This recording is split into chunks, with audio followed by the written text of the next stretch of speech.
Baik, terima kasih Bu Leli, kepada Bapak dan Ibu peserta webinar belajar daring lebih menyenangkan dengan menggunakan media AR. Yang saya hormati, Assalamualaikum warahmatullahi wabarakatuh. Waalaikumsalam warahmatullahi wabarakatuh. Selamat pagi, salam sejahtera untuk kita semua. Alhamdulillah, pagi hari ini kita bisa menyelenggarakan salah satu event kegiatan yang insya Allah mudah-mudahan bermanfaat bagi kita semua.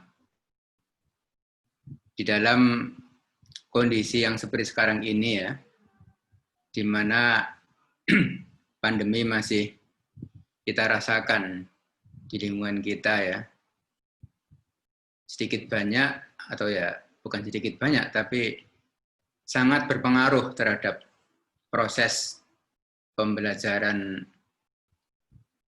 sebagaimana yang biasanya kita jalankan ketika kondisi normal ya. Kita dibatasi dengan antaranya adalah meminimalkan pertemuan antara pengajar dan mahasiswa ya, antara dosen dengan mahasiswa, antara guru dengan murid di semua level pendidikan, mulai dari TK sampai dengan perguruan tinggi. Oleh karena itu, maka manusia dituntut untuk terus berpikir gitu, untuk mengadakan inovasi-inovasi dengan memanfaatkan teknologi yang ada.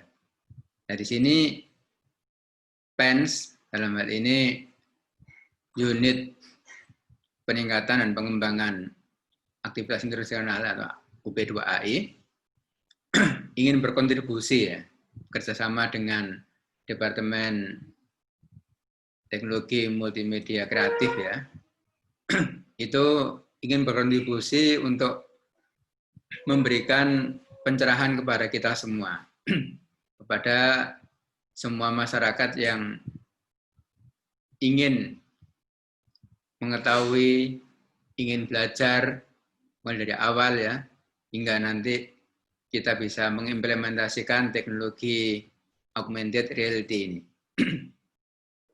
Di sini kita dari Satuan Kerja Pendidikan Tinggi ya pasti menerima dampaknya semuanya itu. Makanya kita berusaha ingin menerapkan teknologi ini juga di dalam proses belajar mengajar di PENS ini ya. Kemudian organisasi yang ada di atas kita, pemerintah, dalam hal ini adalah pendidikan vokasi ya, Direktorat Pendidikan Vokasi, juga memberikan perhatian kepada kondisi yang seperti ini. Banyak sekali agenda-agenda, program-program yang diadakan oleh organisasi di atas kita, yaitu pendidikan vokasi, Direktorat Pendidikan Vokasi. Di antaranya adalah sekarang dalam kondisi menyusun bagaimana kurikulum kondisi pandemi ini. Masih belum di launching ya. Yang sudah di launching dan sudah ada pemenangnya adalah pemberian hibah untuk pembuatan modul praktikum secara daring. Pembuatan modul secara online untuk praktikum. Di sini karena tadi fokus pembicaraan kita adalah pendidikan vokasi, maka Direktorat Pendidikan Tinggi Vokasi ya, itu memberikan hibah bagi perguruan tinggi negeri ya. Ini juga mohon maaf karena keterbatasan anggaran dana dari pemerintah itu masih difokuskan pada perguruan tinggi negeri, penyelenggara pendidikan tinggi vokasi, untuk diberikan hibah pembuatan modul secara daring, modul praktikum secara daring.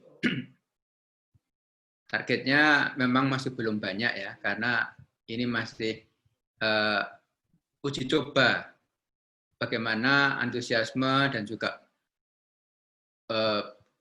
pemerintah dalam hal ini ingin memberikan reward ya kepada institusi yang telah menggunakan pembelajaran secara daring ya kepada institusi-institusi yang ada di bawah tanggung jawab pendidikan tinggi vokasi. Mudah-mudahan kita berharap pada masa-masa yang akan datang itu pemerintah bisa memberikan hibah yang lebih luas lagi, yang lebih besar lagi kepada pendidikan vokasi ini sehingga nantinya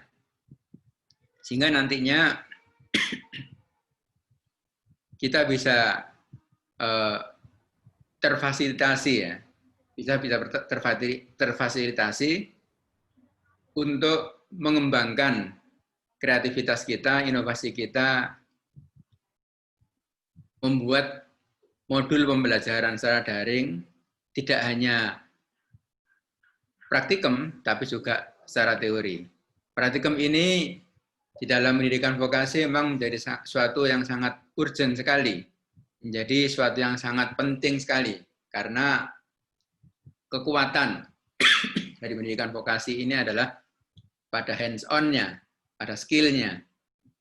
Dan kita berusaha untuk semakin mendekatkan jarak antara pengajar dengan mahasiswa agar semakin dekat dan semakin mendekati realitas ketika kita melakukan proses pembelajaran secara offline. Meskipun dari pakar-pakar pendidikan dikatakan bahwa tidak akan tergantikan. Pendidikan secara offline itu tidak akan tergantikan. Oleh karena itu, kita terus berdoa dan berharap agar pandemi ini segera berlalu dari dunia ini ya, sehingga nantinya kita bisa kembali untuk belajar secara offline lagi, sebagaimana biasa, dan kita bisa berkontribusi lebih baik lagi untuk memajukan pendidikan vokasi di negeri kita tercinta ini. Kemudian yang terakhir,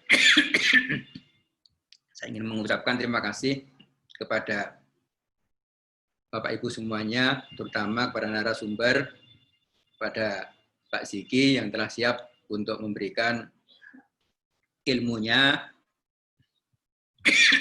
agar kita semua bisa berkontribusi lebih baik lagi untuk mencerdaskan kehidupan anak bangsa ini. Meskipun dalam kondisi pandemi, kita terus berusaha sehingga kreativitas, inovasi dari manusia ini ditantang untuk bisa membuat suatu terobosan-terobosan yang nantinya bisa memperbaiki kualitas pendidikan meskipun di masa pandemi ini. Sejarah insya Allah akan mencatat kontribusi kita semuanya, meskipun kita ikhlas, ya, memang harus kita lakukan secara ikhlas ya. Lillahi ta'ala untuk semua aktivitas, kegiatan, usaha yang kita lakukan ini ya, insya Allah sejarah akan mencatat bahwa pada saat pandemi tahun 2020 ya, kita telah memberikan kontribusi yang terbaik bagi pendidikan yang menjadi tanggung jawab kita ini, dan mudah-mudahan semua yang kita lakukan ini dicatat sebagai amal kebaikan bagi kita semua. Jadi itu mungkin yang bisa saya sampaikan. Mudah-mudahan Bapak Ibu semuanya bisa mengikuti acara webinar ini lebih baik ya, kemudian bermanfaat bagi kita semua, dan kita ingin mendapatkan tanggapan kalau misalkan nanti dari peserta webinar ini banyak sekali yang antusias untuk dilanjutkan kepada webinar-webinar berikutnya, misalkan dalam bentuk workshop yang lebih praktis gitu untuk merealisasikan pembelajaran menggunakan augmented reality ini ya, maka mudah-mudahan kita bisa menyelenggarakan acara-acara webinar series ke berikutnya dalam bentuk workshop dan sebagainya, sehingga kita bisa lebih memperdalam lagi mengenai teknologi augmented reality ini. Demikian, kurang lebihnya mohon maaf. Selamat mengikuti webinar. Sekali lagi terima kasih. Assalamualaikum warahmatullahi wabarakatuh. Waalaikumsalam warahmatullahi wabarakatuh. Terima kasih banyak Pak Arus atas sambutan yang diberikan. Selanjutnya setelah ini kita akan masuk ke sesi inti yang saya yakin sudah ditunggu oleh Bapak Ibu sekalian, yakni paparan dari narasumber. Tadi Pak Arus sempat menyebut terkait perguruan tinggi vokasi, memang akan ada hibah yang sudah diberikan oleh Dirjen Pendidikan Tinggi Vokasi untuk pembuatan modul ajar praktikum, khususnya salah satunya adalah menggunakan augmented reality atau virtual reality. Dari sebaran peserta yang sudah kami terima, kami lihat ada banyak sekali, cukup beragam, ada yang dari perguruan tinggi vokasi, ada yang dari perguruan tinggi non-vokasi, ada juga dari sekolah, bahkan ada juga dari profesional. Senang sekali, semoga hari ini kita semua bisa berdiskusi bersama terkait topik ini. Tapi apabila Bapak Ibu sekalian merasa belum familiar terkait apa itu augmented reality, apa perbedaannya dengan virtual reality, jangan khawatir karena selama kurang lebih 2 jam ke depan, narasumber kita akan menjelaskan dengan detail terkait hal tersebut. Sebelum sesinya kami serahkan kepada narasumber, perkenankan kami untuk menunjukkan terlebih dahulu CV dari beliau.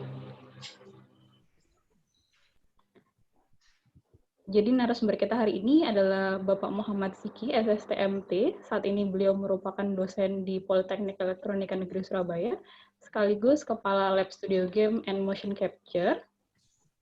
Selama 5 tahun terakhir, beliau telah menelurkan banyak sekali penelitian, khususnya terkait pengembangan modul ajar, baik itu menggunakan virtual reality dan augmented reality. Jadi meskipun terdengar agak mirip, tapi sebenarnya ada perbedaan antara keduanya. Apa itu perbedaannya? Nanti akan dijelaskan oleh narasumber. Selain mengikuti penelitian, beliau juga sudah menelurkan banyak sekali karya, modul, baik itu untuk pembelajaran anak dengan kebutuhan khusus maupun untuk pembelajaran secara umum. Oleh karena itu, tanpa memperpanjang waktu lagi, kami serahkan sesinya kepada narasumber kita hari ini, yakni Bapak Muhammad Ziki. Kepada Pak Ziki, waktu kami Terima kasih Bu Leli sebagai moderator. Assalamualaikum warahmatullahi wabarakatuh. Waalaikumsalam. Selamat siang dan salam sejahtera untuk kita semuanya, Bapak Ibu semua. Baik, izin share ya, Bu Leli. Itu saya.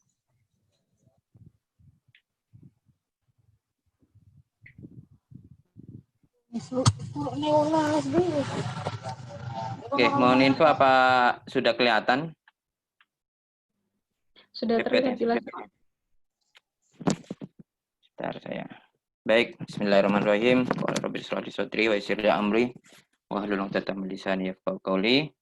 Baik, Bapak Ibu sekalian, sebelum kita masuk terhadap materi tentang augmented reality, mungkin selama ini kita masih belum membayangkan ya, kita berinteraksi, kemudian belajar mengajar, memakai daring dan sebagainya. Ya kan augmented reality, pakai Zoom aja mungkin ada beberapa, termasuk mungkin kita gitu ya, yang baru familiar dengan Zoom ya. Sebelumnya mungkin hanya WA, video call dan sebagainya. Tapi untuk rapat-rapat online belum kita pikirkan gitu ya. Saya pun membuat beberapa perangkat ya baik AR atau virtual lab beberapa tahun yang sebelum pandemi ini memang awalnya memang tidak terfikir apa ya, dalam masa-masa dekat ini bisa diimplementasikan dengan baik gitu ya. Kita tentu di lab hanya berpikir futuristik gitu ya, bagaimana dalam beberapa tahun ke depan kita bisa berinteraksi, misalkan mengerjakan sesuatu, satunya ada di sana begitu ya, satunya di luar negeri dan sebagainya, bisa menyatu di dalam ruangan tertentu, melakukan sebuah praktikum dan seterusnya. Nah, itu cuman angan-angan sebenarnya, tapi nyatanya kita tahun ini dipaksa ya benar untuk merealisasikan itu ya, bahkan mungkin paling tidak pakai Zoom gitu ya. Dan beberapa perangkat yang kami buat tentu masih dalam prototype ya, belum dipasarkan secara ya secara bagus ya, secara yang sudah melalui TKE dan sebagainya. Nah, baik, seperti yang dikatakan moderator tadi, hari ini saya akan lebih menerangkan tentang augmented reality ya, augmented reality. Jadi dari katanya mungkin secara harfiah bisa kita artikan augmented reality itu adalah penambahan objek reality ya, realitas. Jadi menambahkan objek yang virtual terhadap realitas yang ada di sekitar kita gitu ya. Intinya di situ ya. Dan hari ini saya juga kebetulan di program studi teknologi games PENS ya, sebagai kepala komputer grafik yang juga lab itu fokus untuk membuat aset-aset 3 dimensi ya, dari membuat animasi, membuat karakter untuk games, termasuk simulasi ya, simulasi buat pesawat terbang, simulasi untuk mengemudi dan seterusnya, termasuk simulasi pembelajaran semacam ini. Nah, sebelum saya masuk ke inti, saya akan sedikit bicara menyinggung tentang tren yang dikemukakan oleh Gartner Hype Cycle ya, yang tiap tahun lembaga survei ini atau lembaga riset ini ya, ini Sikluscape ini salah satu lembaga riset penasehat dan teknologi informasi di Amerika yang tiap tahun itu memberikan presentasi grafik tentang konseptual dari kematangan teknologi yang muncul tiap tahunnya. Sebenarnya AR dan VR itu sudah mulai muncul di siklusnya hype ini sekitar 4-5 tahunan yang lalu ya, sudah mulai muncul. Ya. Nah, hari ini kalau kita lihat 2019 AR ya, VR-nya sudah terkikis mungkin ya, sudah masuk AR sudah banyak diimplementasikan ke cloud ya. Artinya aset-aset semuanya sudah diunggah ya. Kita tinggal membuat konsepnya, membuat alur ceritanya, baru semua aset kita ambil dari cloud ya. Jadi tidak butuh lagi mungkin semacam inilah ya, sharing resource begitu ya. Akhirnya kita butuh apa dan sebagainya, kita tinggal merangkai aja pakai API gitu ya. Kemudian akhirnya itu berjalan dan resource-nya sudah ada di cloud gitu ya. Nah, beberapa tren teknologi terakhir ya, termasuk 1 tahun yang lalu lah ya, itu hari ini memang banyak kombinasinya terhadap artificial intelligence dan IoT ya, Internet of Things ya. Jadi segala hal yang ada di lingkungan kita itu terkoneksi ke internet, dan juga IA ya, kalau bahasa Indonesianya itu kecerdasan buatan ya, kecerdasan buatan yang kita implementasikan terhadap benda-benda itu ya. Bagaimana handphone bisa mengerti pemiliknya, bagaimana kulkas bisa paham terhadap penghuni rumah dan sebagainya ya. Dan berbagai implementasi yang lain, termasuk mungkin saat ini gitu ya, 2020 yang kemudian tiba-tiba di awal tahun muncul pandemi. Ya, di situ ada yang memang yang paling tinggi akhirnya riset itu mengarah terhadap social distancing teknologi gitu ya. Kalau dulu seperti pengolahan citra yang kita kenal, mungkin menghitung ada aplikasi ya yang mungkin belajar teknik, aplikasi citra untuk menghitung jumlah manusia atau mobil yang lewat gitu ya. Nah, saat ini itu dibelokkan menjadi riset bagaimana menghitung jarak antara manusia, ketaatan, kepatuhan terhadap social distancing semacam itu ya. Nah, itu di apa namanya, di grafiknya Hype itu paling tinggi itu ya, social distancing teknologi semacam itu, dan berbagai hal gitu ya. Nah, tren-tren semacam ini bisa jadi terus berubah, terus apa namanya, meningkat ya, tergantung dari persepsi kita bagaimana menggunakan teknologi itu menyatu dengan kehidupan kita sehari-hari gitu ya. IR itu sudah diprediksi akan menjadi salah satu tren dari teknologi ini. Karena di IR itu saat ini ya, mungkin saat ini kita sudah berhadapan dengan teman-teman kita, dengan kolega kita melalui virtual ya. Dan IR itu ya nanti akan lebih real lagi, bisa jadi kolega kita itu seperti seakan-akan duduk di depan kita gitu ya, meskipun dia hanya berupa avatar. Kalau akhir-akhir ini teman-teman banyak disuguhkan avatar di mana? Facebook gitu ya. Sebenarnya Facebook juga sudah melahirkan VR ya, VR sosial, namanya sosial VR kalau nggak salah beberapa tahun yang lalu. Jadi kita pakai kacamata itu dan kita seakan-akan duduk di satu meja begitu dengan teman-teman kita di Facebook itu ya. Cuman mungkin banyak dari kita yang nggak tahu karena memang ada peralatan khusus yang harus kita pakai untuk masuk ke dalam aplikasi itu. Nah, baik, sedikit saya mau masuk ke augmented reality. Nah, kalau kita lihat diagramnya, ya, jadi sebenarnya augmented reality itu adalah next step dari virtual, ya. Jadi gampangannya, kalau virtual reality itu kita masuk ke dunia maya, gitu ya. Kalau augmented adalah ya objek maya itu yang masuk ke lingkungan kita, ke kamar kita, ke sekitar kita dan seterusnya. Nah, yang saat ini sedang tren itu adalah mixed reality atau kita sebenarnya semuanya ini kita sebut dengan extra reality ya. Mixed reality itu adalah ya objeknya itu masuk ke kita tapi kita bisa langsung berinteraksi dengan objek itu. Kalau augmented reality itu seperti mungkin kalau games ya yang panjenengan banyak main dulu Pokemon Go mungkin berapa tahun yang lalu ya, 5 tahun mungkin ya. Itu kan Pokemonnya itu masuk ke dunia nyata, tapi kan kita nggak bisa memegang ya. Nah, kalau mix itu udah bisa. Jadi kalau si Pokemon itu kita cubit begitu ya dia ada reaksi begitu ya, entah sakit atau jatuh dan sebagainya. Itu mix. Dan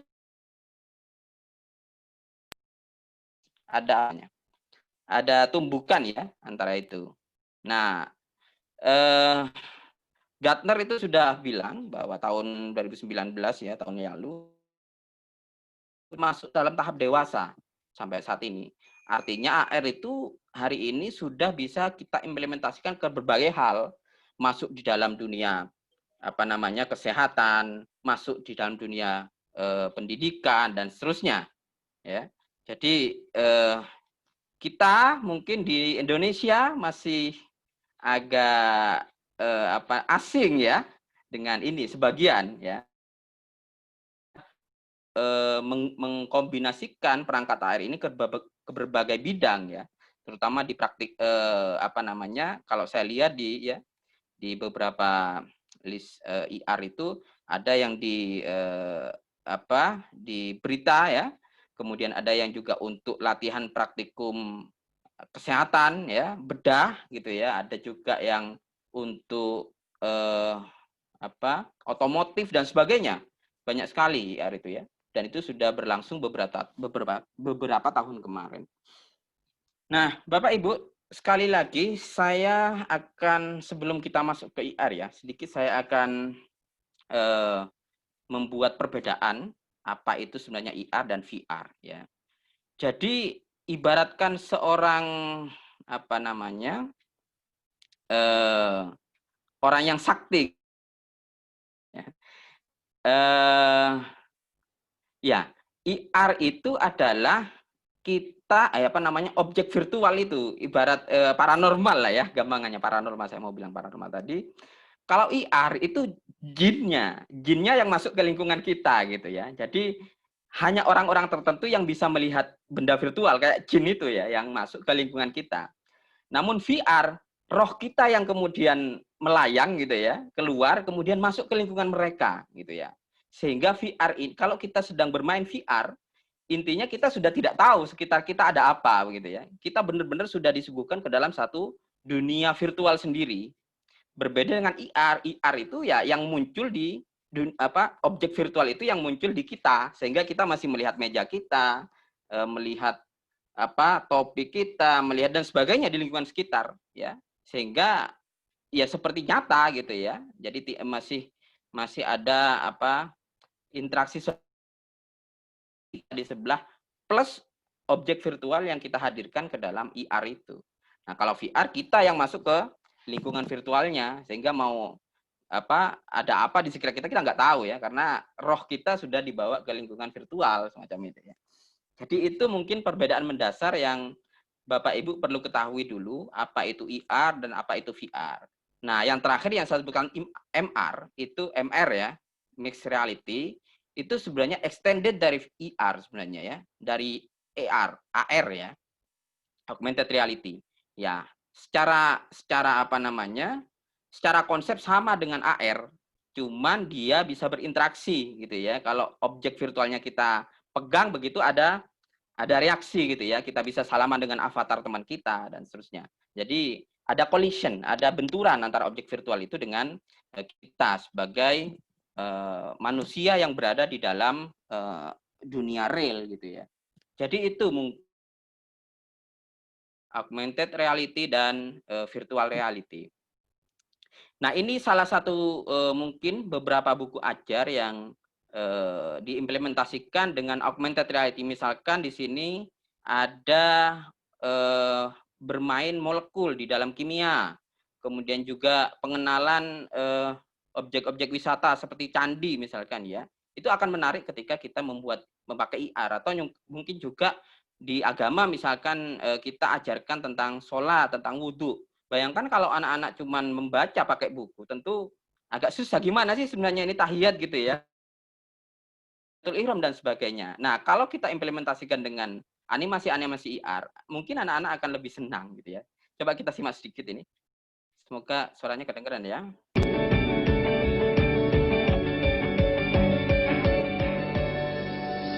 Nah, ini contoh kita bermain IR di dalam kimia, Bapak Ibu ya.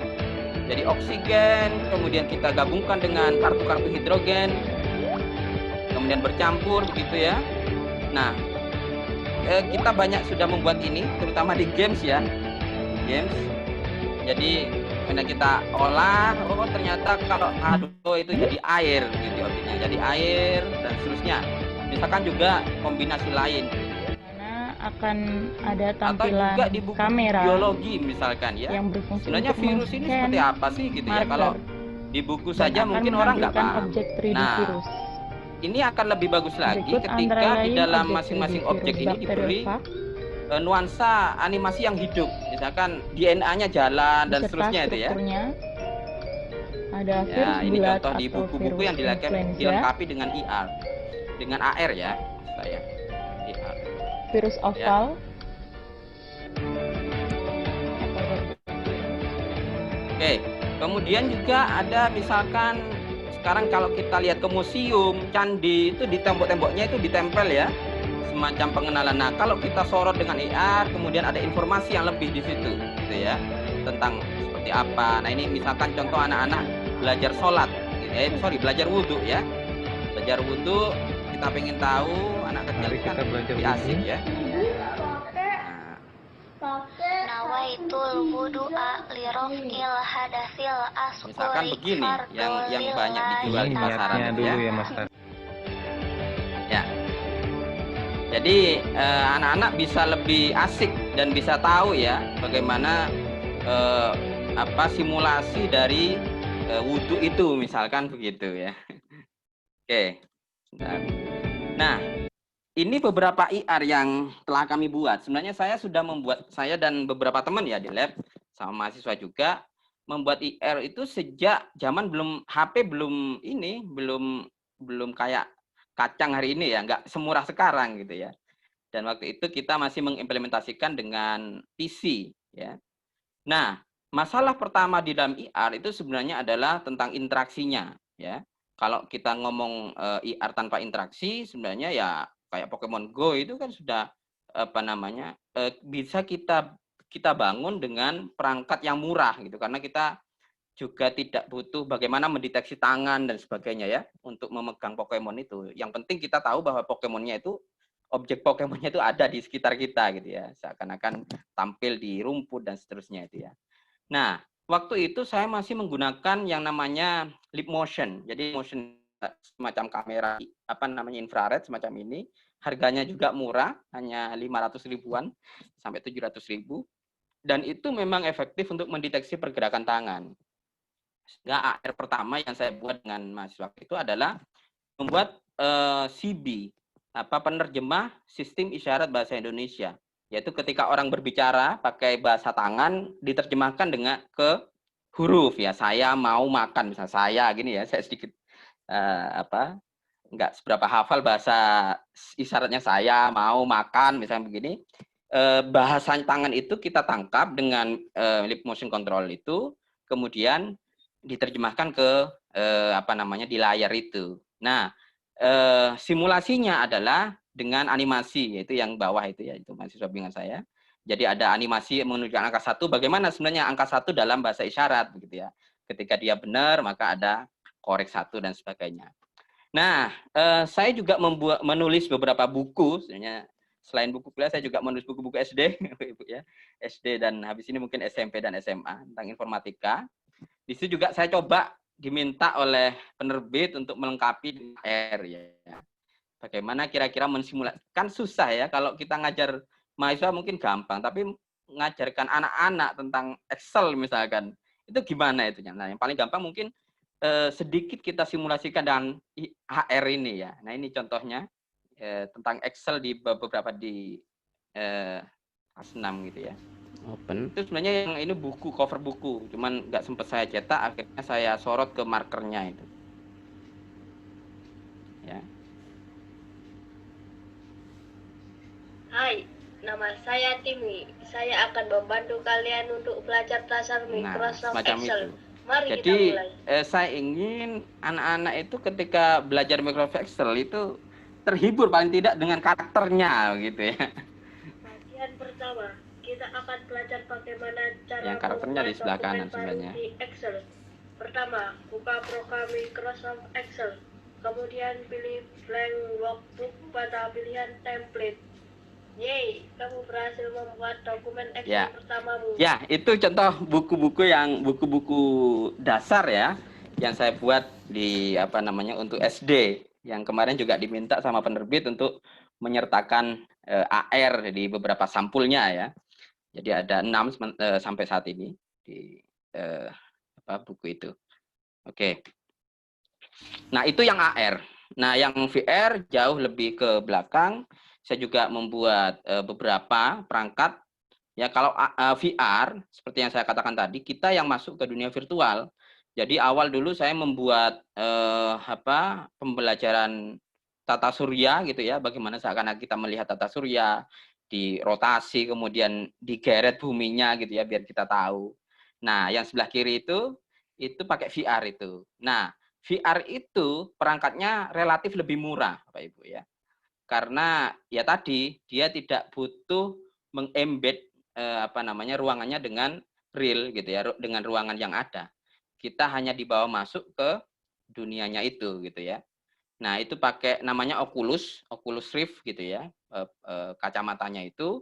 Dan sebenarnya kita bisa membangun di PC dan juga di HP gitu ya. Yang sebelah kiri itu pakai PC, kemudian di atasnya itu yang ini ya, itu dikasih lip motion controller untuk mendeteksi tangan gitu ya. Nah, cuman memang permasalahannya di lip motion itu dia tidak bisa men-tracking tangan secara bagus gitu, karena kameranya pertama dari satu arah gitu ya, sehingga sedikit aja ke samping, wah nggak kedeteksi tangannya itu. Apalagi yang saya tadi membuat bahasa isyarat itu nekuk sedikit begini sudah nggak bisa dibaca sama kamera. Itu keterbatasannya ya. Dan saat ini juga kayaknya tidak terlalu bagus pengembangannya lip motion controller. Setelah itu sebenarnya saya sudah beralih ke yang namanya Mayo armband yang tangan itu ya, yang gelang. Gelang itu bisa mendeteksi pergerakan tangan, kemudian juga dia bisa mendeteksi renggang otot ini, tapi dia tidak tidak cocok untuk AR ini, untuk VR atau AR ya, karena dia tidak ada objek tangan yang luas ya, yang bisa digerakkan dan seterusnya. Kita harus membuat objek sendiri dan itu fix gitu ya, misalkan begini ya gini aja gitu ya. Nah, saya kemarin coba implementasikan terhadap aplikasi rehabilitasi stroke tangan gitu ya, untuk latihan rehabilitasi itu. Jadi cuman itu tidak luas, tidak cocok untuk AR atau VR gitu. Tapi tentang datanya lebih presisi. Saya sudah cek, itu hampir semua gerakan saya misalkan begini aja dan seterusnya itu hampir 100% kesamaannya dengan database yang sudah kita buat itu ya. Jadi sebenarnya lebih bagus, tapi untuk penggunaan IR VR saya tidak sarankan menggunakan Mayo armband itu. Kemudian yang kedua adalah virtual tawaf. Ini juga sekitar 2017 saya buat. Itu diperuntukkan untuk calon jamaah haji ya, jamaah haji atau umroh yang mungkin kalau kita latihan ya butuh jadwal dari ini ya, penyelenggara haji atau umrohnya. Tapi kalau kita pakai VR gitu ya, paling tidak kita seakan-akan dibawa ke Mekah, kemudian keliling Ka'bah, dan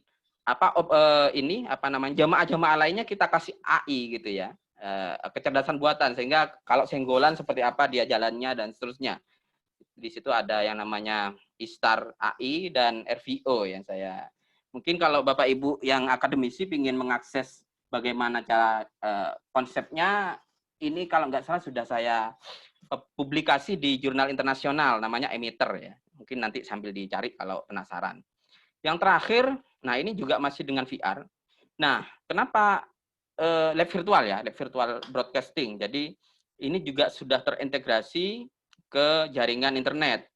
Nah, kalau dalam tim produksi broadcasting itu kan ada banyak kru ya. Ada yang satunya bagian switching, ada satunya kamera 1, kamera 2. Nah, bagaimana kalau itu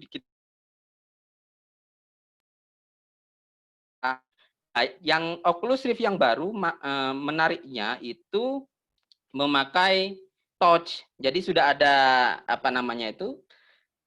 perangkat tangannya yang mendeteksi pergerakan tangan, dan itu lebih presisi daripada perangkat-perangkat sebelumnya kayak lip motion dan seterusnya itu.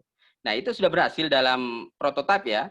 Jadi switching kamera 1 di sini, ya kru satunya di tempat yang jauh juga ya. Dia hanya berkumpul dalam satu ruang virtual, kemudian melakukan sebuah simulasi broadcasting itu. Dan ini sudah jadi ya. Cuman mungkin belum saya publikasikan. Mungkin akhir tahun ini saya publikasikan di jurnal. Ini contoh yang saya buat, mungkin sesimpel ini ya, virtual reality. Nah, virtual reality itu kebanyakan memang harus dipakai dengan head mounted display, semacam kacamata teropongnya itu ya, Bu ya. Bisa pakai HP ataupun bisa pakai juga perangkat Oculus tadi. Nah, semacam ini. Contoh ya. Nah, ini. Jadi di sini kita ajarkan juga bagaimana bacaan-bacaannya. Jadi kalau Pak calon jamaah haji itu, jamaah umroh ya, sering memakai ini kan paling tidak lama-lama hafal gitu ya. Apa sih sebenarnya yang harusnya ketika tawaf gitu ya, ketika sa'i. Ada juga saat melempar jumroh. Saya simulasikan dengan hal lainnya. Ya, ini contoh kecil dari VR yang kami buat. Juga ada VR untuk virtual ini wisata gitu ya, ke kampus. Jadi di dalam itu ada semacam avatarnya yang akan membimbing kita masuk, oh di sini Pak ruangannya ini dan seterusnya, dan itu bisa kita ajak bicara. Tapi memang masih dalam prototipe, ada bahasanya masih terbatas ya, tentang misalkan saya buat untuk PENS gitu ya, masuk ke PENS itu ada virtual asistennya, Pak mari ke sini, oh misalkan tanya kantin di mana ya, ditunjukkan sama asisten virtual yang ada di dalam virtual reality itu gitu ya. Oke. Nah, sebenarnya virtual reality ya, terutama karena hari ini Indonesia terutama perkembangan AR VR-nya masih sangat lambat, dan VR adalah implementasi e-laboratory yang paling murah saya kira daripada IR, maka sudah banyak sebenarnya perusahaan yang memproduksi ini. Salah satunya adalah Labster. Labster ini produk VR untuk beberapa perusahaan ya, dan dikembangkan oleh berbagai warga negara yang ada di Bali. Ya, jadi ada warga negara asing juga, ada warga Indonesia berkolaborasi kemudian membuat e-laboratory gitu ya, virtual laboratory. Di situ yang saya lihat di webnya dulu ada bagaimana untuk ini ya, safety apa namanya, laboratorium, safety, atau dalam bahasa kita apa biasanya itu, ya ini ya, penanganan apa namanya, keselamatan kerja begitu ya.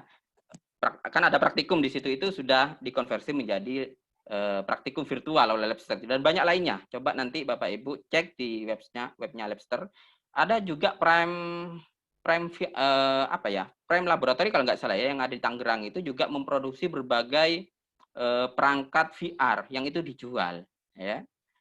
Dan beberapa kolega saya termasuk Pak Doto ya, sejak tahun berapa ini ya, 2013-14 itu sudah juga membuat, saya juga dengan beberapa tim membuat beberapa lab virtual semacam itu, kimia ya. Jadi menggabungkan apa namanya, cairan-cairan itu ya, sehingga ini menjadi itu kita rubah menjadi virtual. Kita sudah lakukan sejak 2014 atau 2015 ini gitu ya. Cuman memang dengan perangkat seadanya waktu itu ya, pakai head mounted display biasa sama lip motion yang bisa men-tracking tangan. Ya, memang banyak masih megang gelasnya itu masih peot-peot begitu Bu ya. Memang awal mula begitu, dan saat ini sudah lumayan settle ya untuk VR ini, untuk terutama untuk interaksi tangannya. Nah, tapi tadi VR itu menurut beberapa teman-teman saya yang saya uji cobakan, itu kalau dipakai dalam waktu lama itu seringkali membuat pusing. Karena kita akan dibawa ya ke dunia virtual itu gitu ya. Kita pakai head mounted display itu nggak tahu sekitar kita gitu ya. 1 jam itu pusing. Nah, itu permasalahannya. Makanya di dalam tren pendidikannya Gartner itu ke depan itu VR akan tersisih dan akan digantikan oleh AR atau MR ya, augmented reality ataupun mixed reality. Karena VR tadi kelemahannya karena kita masuk ke virtual begitu ya, kita nggak tahu sekitar juga, nggak tahu tiba-tiba apa kan, bahaya juga ya kalau kita nggak tahu tiba-tiba di sekitar kita ada apa. Nah, kalau AR kan kita masih berinteraksi dengan lingkungan sekitar, virtualnya yang masuk ke kita gitu ya. Itu kenapa VR sedikit tersisihkan di dalam perkembangan teknologi hari-hari ini. Nah, ini contoh augmented atau mixed reality dalam revolusi edukasi. Jadi ini saya kasih contoh India ya, Bu. Kalau kita jangan ngomong Jepang sama Eropa atau Amerika yang memang kebudayaannya sudah maju ya. India yang kita kenal dengan negara miskin gitu ya. Sejak beberapa dekade yang lalu, hari ini sudah melakukan revolusi. Bagaimana dia menerapkan revolusi dalam belajar. Coba kita simak dulu. Kalau kita dulu tahu hanya Hollywood ya, goyangnya, hari ini India luar biasa di dalam pengembangan IR sama VR-nya ini.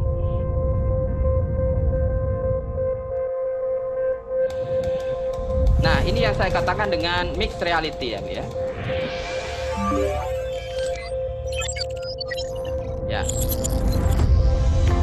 Jadi Chandrayaan 2 is India's second lunar exploration mission. Jadi kalau mixed reality itu objeknya datang ke kita dan kita bisa berinteraksi.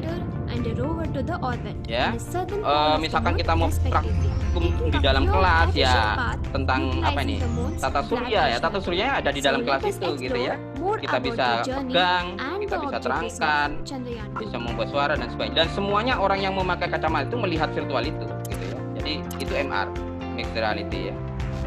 Orang yang sakit juga nggak bisa ikut belajar ke kelas, dia cukup pakai kacamatanya, dan dia juga bisa join ke dalam kelas itu, melihat mungkin simulasi, praktikum dan sebagainya ya, macam ini.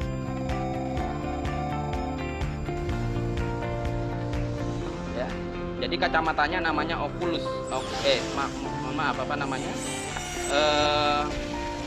HoloLens ya. HoloLens situ. juga listrik, bagaimana mencolok-colokkan apa namanya itu biasanya kan ada ya. Kesehatan misalnya kita ingin tahu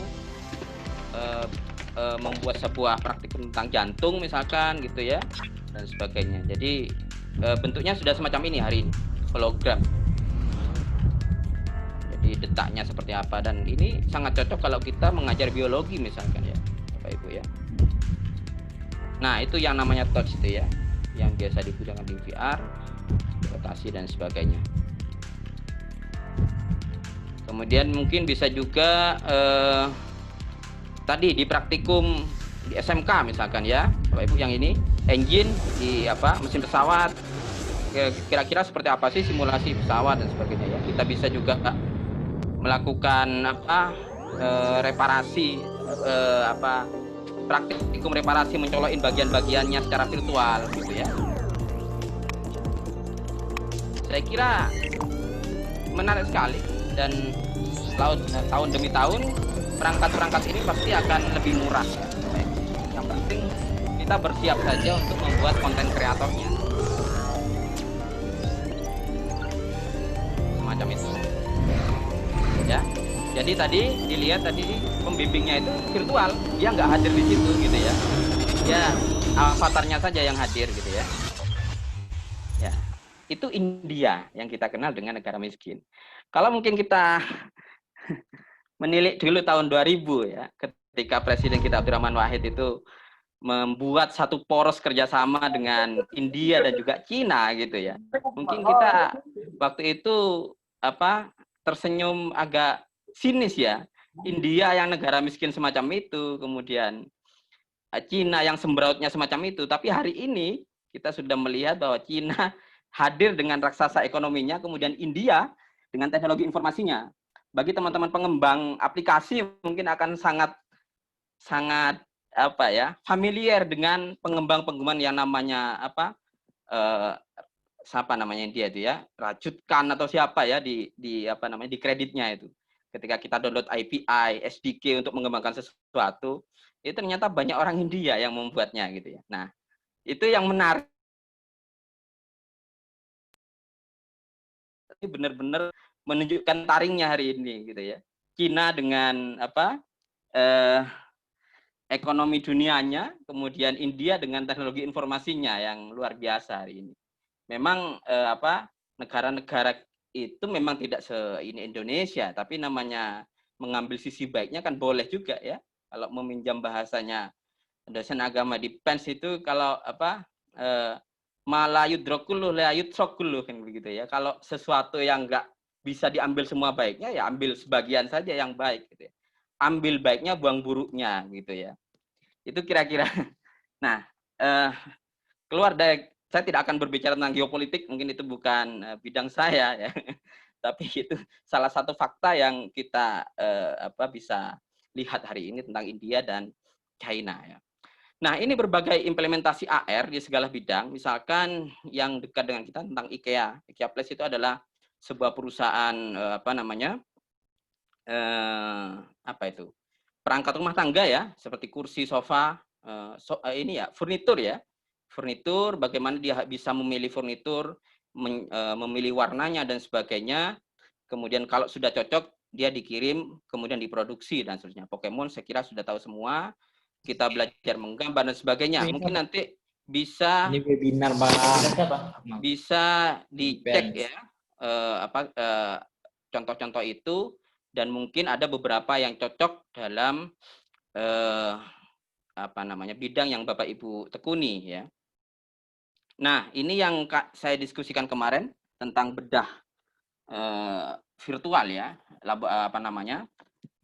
latihan bedah virtual terhadap mayat. Tentu ini akan meminimalisir resiko. Yang kedua adalah kita tidak perlu beli mayat ya. Saya mendengar kuliah-kuliah kedokteran itu pada akhir semester itu harus beli mayat ya untuk praktikumnya. Nah, bayangkan kalau itu untuk berapa mahasiswa gitu misalkan ya, atau kalau SMK misalkan ya, SMK kalau keperawatan dan sebagainya, apakah tidak butuh biaya mahal semacam itu, dan juga resikonya juga terlalu tinggi. Bayangkan misalkan objek-objek semacam itu digantikan dengan yang virtual saja dan dikondisikan objek virtualnya itu sama persis dengan yang aslinya begitu ya. Jantungnya misalkan ya kayak gitu, aliran darahnya semacam itu, bagaimana menanganinya dan seterusnya. Itu akan saya kira jauh lebih efektif gitu ya daripada mendatangkan objek yang asli. Termasuk di lab saya ada virtual untuk latihan jadi pilot ya pesawat. Bayangkan kalau seorang kayak saya misalkan yang nggak pernah latihan pilot langsung ke Juanda gitu ya, kemudian latihan itu resikonya tinggi ya, babak belur lagi ya kalau salah gitu ya. Nah kalau pakai virtual semacam itu kan minimal asalkan dikondisikan dengan persis ya sama aslinya, minimal ya paling ya pusing gitu aja ya, nggak sampai apa jatuh dan seterusnya gitu ya. Itu yang maksud dari beberapa alternatif media AR sama mixed reality. Kemarin saya baru bukan membimbing ya, yang ngasih workshop terhadap ratusan dosen ini Polikes ya, Politeknik Kesehatan di Indonesia tentang beberapa hal kesehatan ini. Mereka dalam 3 hari bisa ya, saya bimbing online padahal ya, bisa membuat perangkat alat suntik yang disuntikkan ke tangan gitu ya, imunisasi gitu ya. Tentu yang hal-hal semacam ini butuh riset yang lebih jauh. Nah, Bapak Ibu, AR itu sebenarnya masalahnya saat ini ya, sebenarnya masalahnya di perangkat. Jadi perangkat terutama yang saya katakan tadi, bagaimana membuat interaksi tangannya dengan objek virtualnya itu. Kalau kita pakai yang kayak tadi yang di filmnya India itu memakai perangkat namanya HoloLens, punyanya Microsoft HoloLens. Kalau panjenengan searching di Tokopedia atau toko-toko online di Indonesia itu masih harganya 61 jutaan. Jadi cukup mahal masih. Ada yang dari luar negeri 50 jutaan ya. Jadi memang ya cukup mahal masih karena itu hologram ya bentuknya ya. Kemudian kita tidak akan pusing dengan itu karena AR sudah menyatu dengan lingkungan kita di sekitar gitu ya. Tapi kita berpikir saya kira tidak perlu mahal, nggak mungkin ini diimplementasi sekolah. Jangan dulu ya. Untuk sementara kan kita bisa pakai handphone ya, bisa smartphone kita. Meskipun mungkin tidak seperfect pakai HoloLens itu. Tapi paling tidak kita bisa sudah punya inisiasi gitu ya, membuat konten kreatifnya itu untuk pembelajaran kita di sekolah, di tempat kerja dan seterusnya gitu ya. Sehingga ke depan ketika harga HoloLens itu murah gitu ya, kita sudah siap dengan kontennya. Sama dengan handphone, kalau waktu saya kuliah dulu, siapa yang berani beli handphone Android ya, mahalnya minta ampun ya. Tapi hari ini kan harganya kayak kacang gitu ya, dan kita bisa punya semua. Nah, saya kira kita harus mulai berpikir begitu ya. Yang paling penting adalah kita punya planning dulu bagaimana membuat objek-objek itu dan mensimulasikannya dalam sebuah ide gitu ya. Nah, salah satu alternatif yang bisa kita coba hari ini itu bisa menggunakan, kalau kita masih perangkatnya masih pakai handphone ya, dan kita mau ada interaksi, misalkan ya tadi ya membuat misalkan yang tata boga membuat jajan pakai IR gitu ya, kita bisa pakai yang namanya ManoMotion. Nah, buat pengembang ini mungkin ini beberapa sudah muncul perangkat yang bisa perangkat AR yang sudah bisa kita berinteraksi dengan tangan kita gitu ya. Dan menariknya ini sudah terintegrasi ke berbagai development tool. Salah satunya Unity yang akan kita terangkan habis ini ya. Seperti apa itu. Jadi saya tunjukkan dulu ManoMotion ini ya. Jadi hanya kamera ini, cuman memang ya tidak seperfect ini ya, tidak seperfect HoloLens ya tentu ya. Tapi AR dengan ManoMotion ini kita sudah bisa lakukan interaksi dengan objek virtual gitu ya. Misalkan main pingpong ini, contohnya ini ya. Nah, ini interaksinya dia cuman sayangnya memang satu tangan ini Bapak Ibu. Seharusnya kalau yang lebih bagus kan memang 2 tangan harusnya ya. Kita kalau mau membuat jajan atau apa ya. Kalau satu tangan agak susah. Nah, ini contoh ya. Ini pakai handphone saja AR-nya dan sudah bisa berinteraksi main pingpong virtual semacam itu ya. Jadi sudah bisa melempar bola, kemudian juga mungkin ya bisa dibuat macam-macam lah ya, menggambar dan seterusnya. Dan itu bisa menyatu di objek virtual ya. Jadi AR sekali lagi dunianya tetap nyata di samping kanan kiri itu. Cuman ada tambahan objek virtual. Nah, di ManuMotion ini sudah bisa mendeteksi beberapa perlakuan ya, seperti pitch, kemudian menggenggam, meregang dan sebagainya. Jadi buat para pengembang AR ini sangat cocok untuk kalau belum punya dana untuk membeli Microsoft HoloLens, saya kira. Oke. Bagaimana sebenarnya cara kerjanya AR itu? Nah, ini yang klasik ya, yang jadi sebenarnya AR itu bisa dengan marker atau non marker, markerless ya. Yang klasik atau yang ya bukan klasik ya, yang awal memang AR itu semuanya pakai marker. Marker itu penanda. Jadi kalau tadi yang saya contohkan di buku itu ya marker itu ya sampulnya itu gambar orangnya, gambar bukunya itu ya, sampul bukunya, Pak Ibu. Jadi marker itu diregistrasi dulu gitu ya. Kalau habis ini saya tunjukkan yang pakai Vuforia, diregistrasi dulu, kemudian dikenali, dikonversi menjadi kode, baru kode itu kita masukkan ke pengembang, ke dalam pengembangan itu. Kemudian objeknya kita buat lagi, objek misalnya terserah, misalkan kasusnya adalah jantung tadi ya, jantung yang berdetak begitu ya, objeknya harus dibuat dulu, kemudian disatukan dengan marker itu, markernya registrasi. Nah, ketika marker itu kita sorot dengan handphone, nah objek yang tadi dikenali dan muncul gitu ya. Ya, nah, kalau interaksi lain yang bisa kita siasati seperti yang pelajaran molekul tadi ya, molekul dengan H2O itu berarti kan sebenarnya kalau kita mau potong-potong markernya itu ya bisa ketika markernya dipindah ya objeknya ikut pindah begitu ya. H2O tadi loh ya. Nah, kalau begitu berarti sebenarnya tidak harus menunggu tangan yang bisa dideteksi untuk interaksi, pakai marker pun bisa kita potong-potong ya, sehingga menjadi sesuatu yang seakan-akan interaktif gitu ya dengan tangan ini. Nah, membuat AR itu banyak pilihan, banyak sekali pilihan ya. Dengan pilihan SDK-nya terutama, software development kit, artinya software perangkat yang bisa kita kembangkan di AR ya. Mungkin yang paling terkenal adalah Vuforia ya. Kemudian AR Kit untuk Mac, Apple ya. Kemudian ada Wikitude, AR Core untuk yang diterbitkan oleh Google. Dan AR Lab, ada juga Simple AR ya.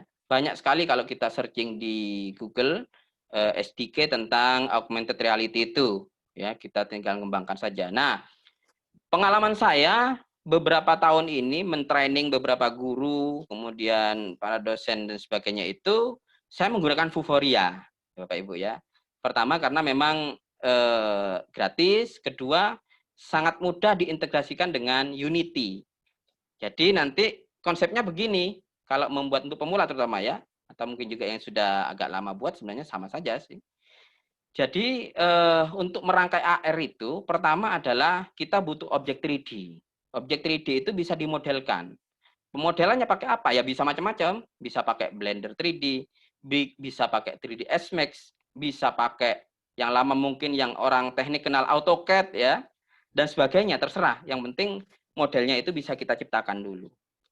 Nah, sebagai engine-nya untuk membuat AR itu kita bisa gunakan Unity. Mungkin bagi game developer ini software yang paling terkenal ya, terkenal hari ini. Unity. Jadi software Unity 3D itu bisa di-download juga gratis, dan itu salah satunya SDK-nya. SDK itu semacam paketnya gitu ya. Itu ada namanya Vuforia, yang memang dikhususkan untuk membuat augmented reality gitu ya. Jadi Vuforia-nya nanti dimasukkan ke Unity sebagai pengolah engine-nya itu. Kemudian objek 3D yang kita buat di tempat lain, di Blender dan sebagainya, kita masukkan ke situ. Baru setelah itu kita ramu di situ ya. Jadi terkait dengan simulasinya dan sebenarnya kita atur di Unity. Untuk hal-hal yang tidak butuh interaksi seperti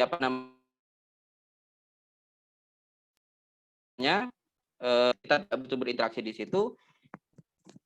Kita pernah ngajarkan ke guru SMP dan itu selesai dalam sehari setengah karena tidak butuh dengan coding, tidak butuh mengkode, tinggal pasang Vuforianya, pasang Blendernya, 3D-nya, kita olah, klik di situ, sudah bisa kita jadi ekspor menjadi aplikasi Android, APK gitu ya. Jadi ini yang paling simpel kalau Bapak Ibu mau mulai. Yang seperti saya ceritakan tadi, sekitar semingguan yang lalu ya, baru saya mentraining para dosen kesehatan itu dari berbagai penjuru di Indonesia secara online. Bayangkan, saya ulang sampai berapa kali gitu ya. Dan alhamdulillah 3 hari bisa mereka. Ya meskipun mungkin nggak semuanya, tapi setelah didemokan dari Papua, dari mana itu bisa ya membuat alat suntik kemudian disimulasikan ke tangan itu dalam 3 hari online. Bayangkan, itu tidak semudah yang kita bayangkan kalau online ya. Karena kalau offline enak, ini nggak bisa gitu ya, kita datangi, kita cek. Nah, satunya ada yang ininya error macam-macam, gimana gitu ya. Itu nyatanya bisa 3 hari gitu ya. Jadi saya kira optimis dulu bagaimana kita bisa belajar secara otodidak pun bisa gitu ya untuk membuat AR ini. Paling tidak kita punya pemahaman secara komprehensif dulu Bapak Ibu. Nah, saya sedikit terangkan tentang Blender, Unity 3D dan Istika Vuforia yang saya sarankan sebagai sarana untuk membuat AR tadi. Meskipun mungkin sebelumnya saya katakan bahwa ada banyak alternatif untuk membuat itu, saya sarankan untuk terutama pemula untuk memulai dengan ini dulu aja. Dari Blender untuk 3D-nya. Blender sebenarnya tidak wajib ya. Kalau panjenengan lebih suka membuat 3D itu pakai 3ds Max, pakai 3D Maya ataupun pakai AutoCAD ya monggo gitu, sama saja. Nanti juga bisa diimpor ke Unity. Nah, Vuforia itu yang sangat mudah dioperasikan.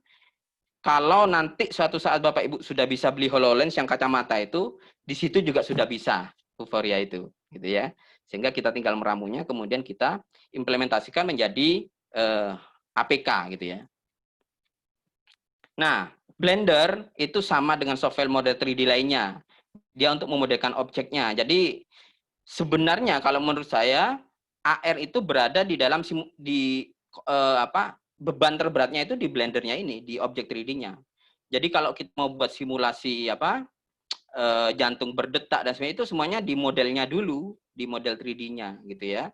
Jadi dibuat serapi mungkin di situ, baru nanti kita rangkai di Unity-nya. Tapi kita harus perbagus dulu di sini nih, objek-objeknya, asetnya ya. Di Blender ini buat jantung buat tadi panel listrik ya dibuatnya di sini gitu ya Bapak Ibu ya. Ya, jadi Blender itu adalah paket 3D modeling sama dengan 3ds Max kalau yang pernah tahu ya. Maya dan sebagainya.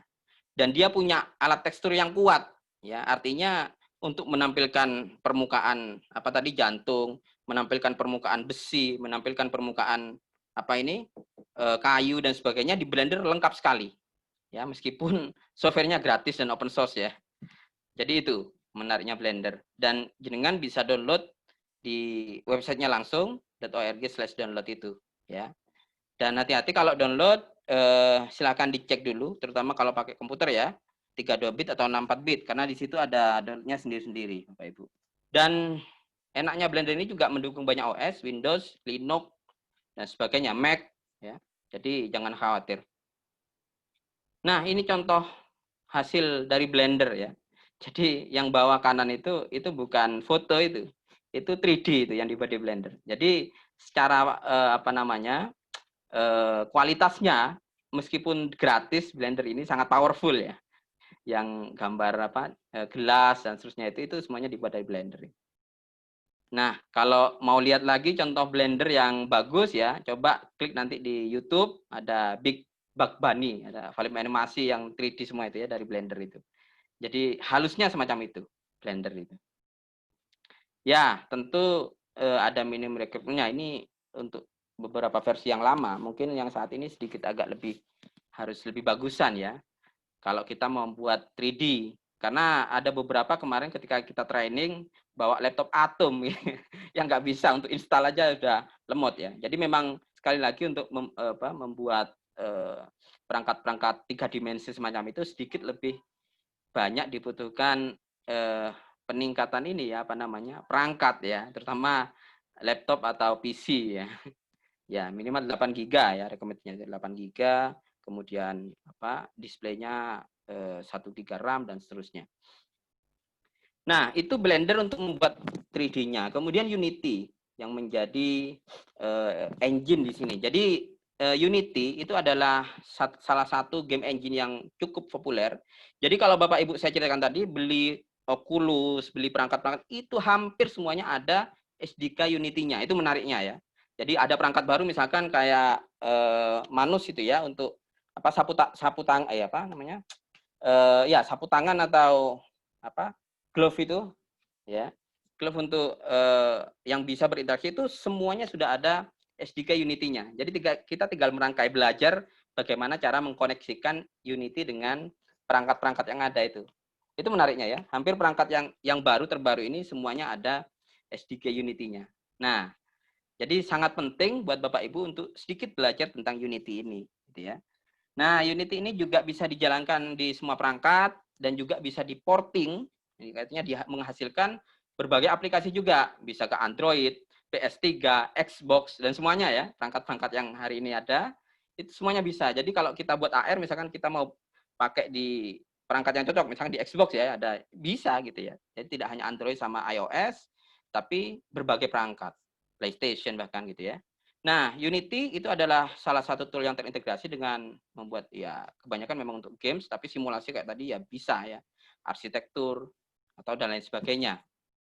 Jadi untuk game online, multimedia, multiplayer dan seterusnya gitu ya. Nah, untuk games memang butuh plugin ya, player dan sebagainya. Terutama tadi apa namanya AR itu ya pluginnya ya tadi Vuforia itu gitu ya. Kemudian Unity tidak dirancang untuk modeling. Jadi sebelum konsep panjenengan itu matang di 3D, jadi jangan dibawa dulu ke di Blender atau di 3D modeling lainnya, jangan dibawa dulu ke Unity.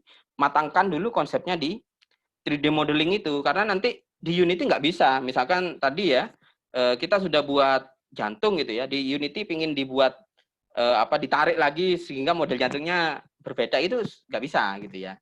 Jadi Unity sekali lagi itu hanya engine yang kemudian kita bisa memproduksi AR, VR, dan seterusnya.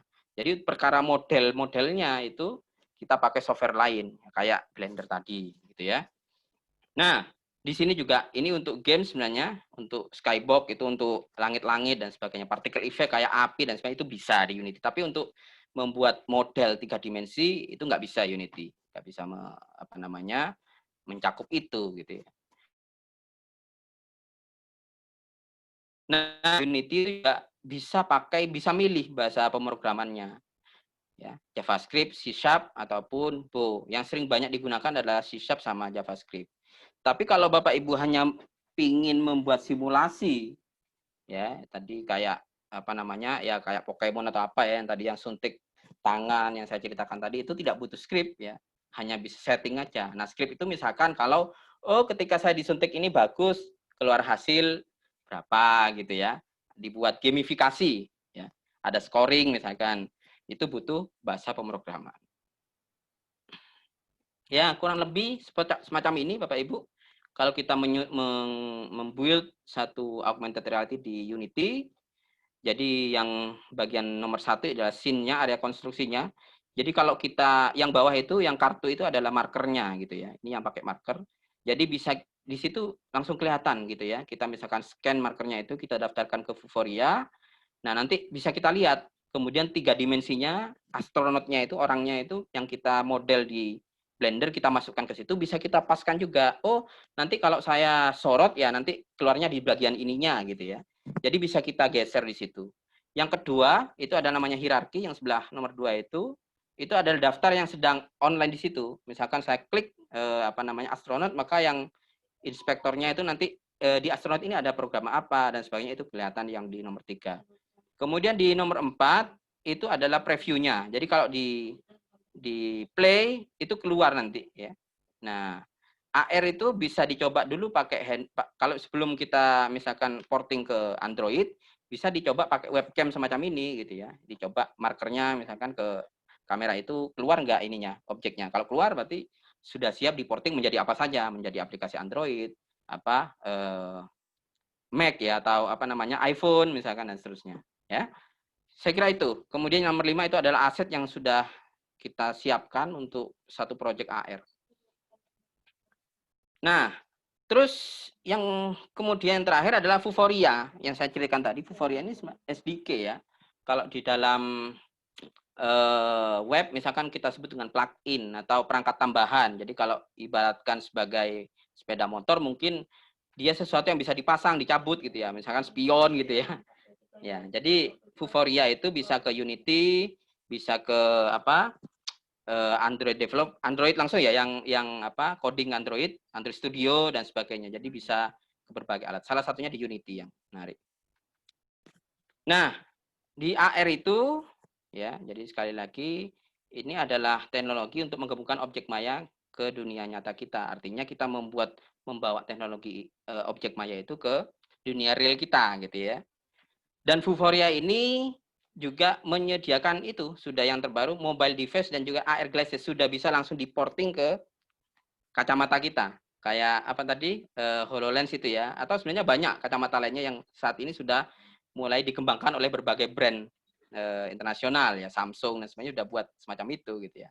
Menarik ini. Jadi Vuforia terus mengembangkan juga sehingga lambat laun mungkin juga harganya akan murah gitu ya. Maka kita harus siap-siap untuk berpikir bagaimana kita membuat konten kreatifnya itu gitu ya. SDK-nya juga free di-download di situ gitu ya. Ya kalau jenengan pakai Unity ya download yang bagian atas ini ya. Vuforia Engine di Unity. Jadi kalau kita masukkan Vuforia ini ke Unity, nanti otomatis sudah ada menunya di sana untuk mengset Vuforia sebagai augmented reality ini. Nah ini contoh ya beberapa kacamata. Jadi kalau sekarang kan masih pakai handphone ya. Jadi kalau sudah mampu beli kacamatanya ya tinggal pakai aja kacamatanya. Objeknya udah langsung muncul di depan kita gitu ya. Kalau mix reality maka ya objek-objeknya itu sudah bisa kita sentuh, sudah ada interaksi gitu ya.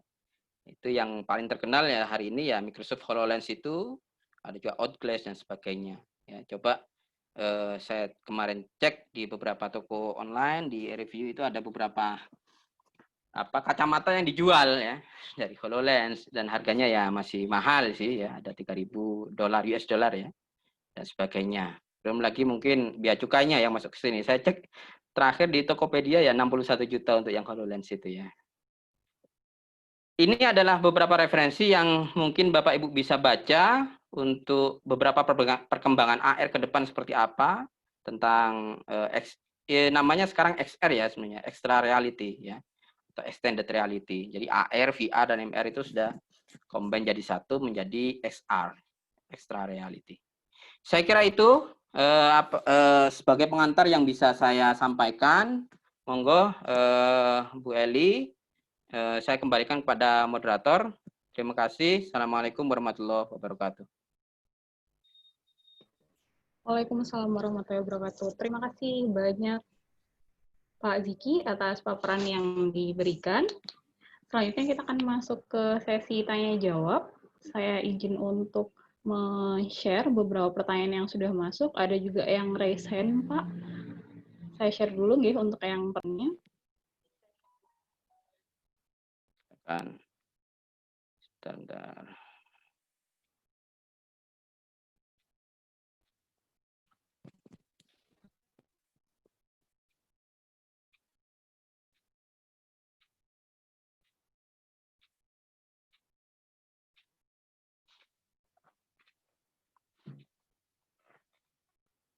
Halo? Oh, sudah. Oke, Pak. Ada beberapa pertanyaan yang sudah masuk, Pak. Tapi tadi ada juga yang raise hand. Saya coba cek dulu dari peserta yang raise hand. Apakah ada yang raise hand? Bapak Ibu ingin bertanya langsung mungkin sebelum kita go through dari pertanyaan yang sudah kami dapatkan lewat Slido.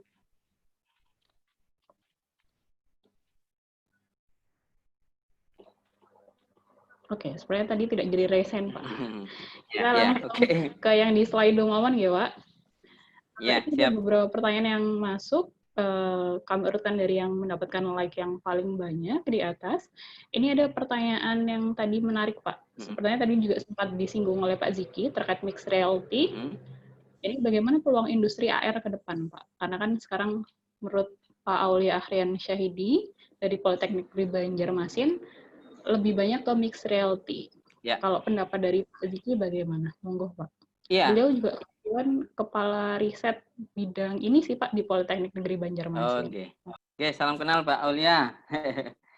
Baik, saya coba menjawab. Mungkin nanti bisa ditambahkan oleh teman-teman yang lain. AR itu mixed reality sebenarnya sekarang sudah ada sedikit revisi, bahasanya bukan lagi mix tapi ya ekstra atau mungkin extended AR gitu ya, kembali lagi ke AR. Pada hakikatnya kan sama AR sama MR itu.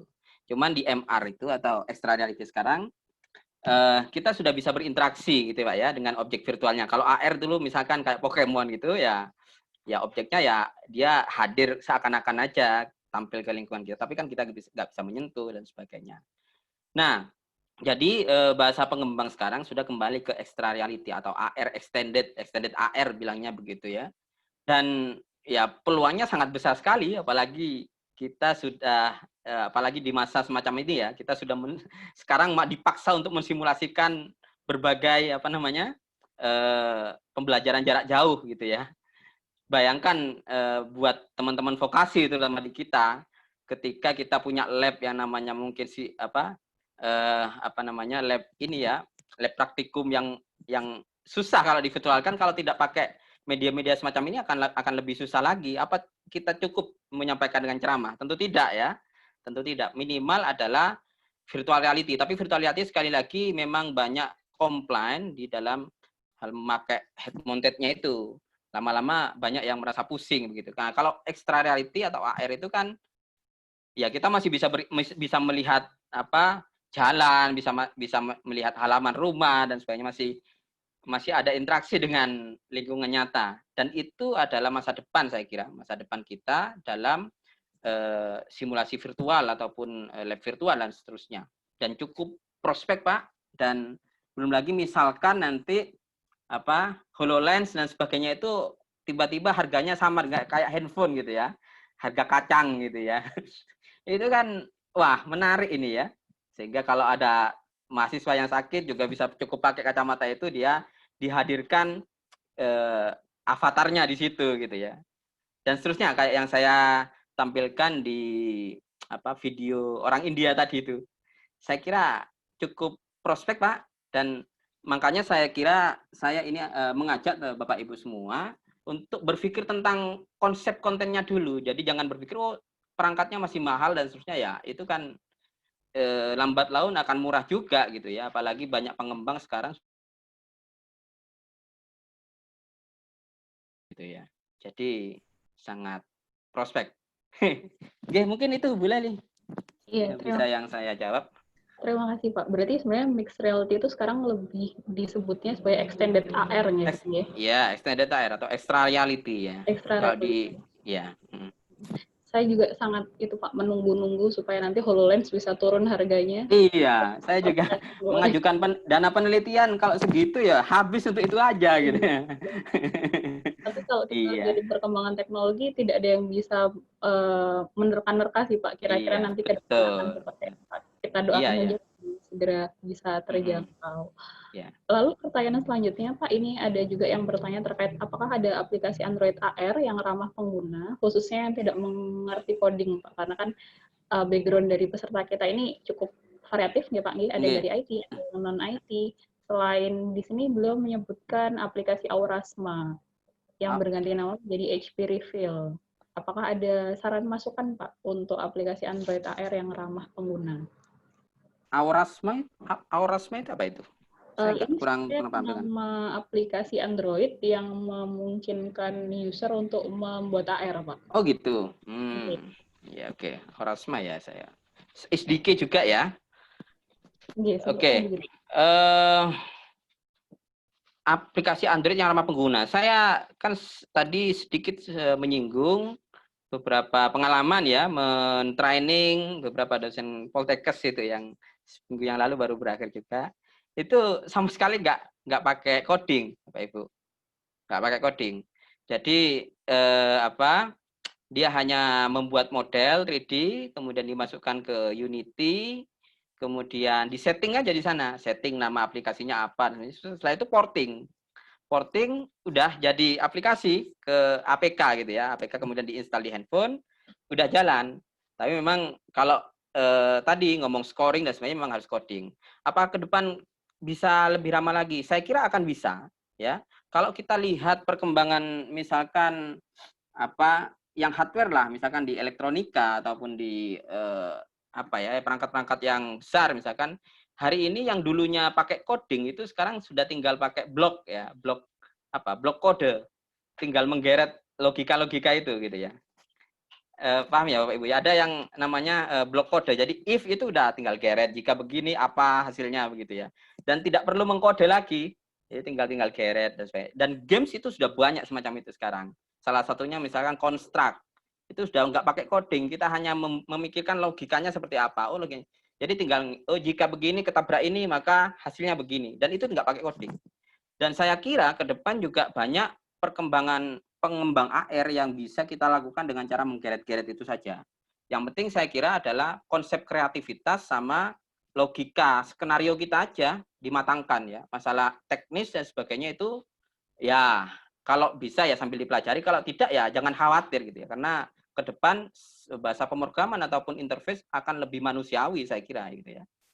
Seperti yang saya jelaskan tadi, misalkan pemrograman balok itu ya. Itu banyak sekali sekarang. Bahkan mikroprosesor itu sekarang udah mikrokontrol. Teman-teman itu sudah pemrogramannya pakai balok gitu ya, nggak lagi kode gitu ya. Jadi sangat ramah manusia bahasanya.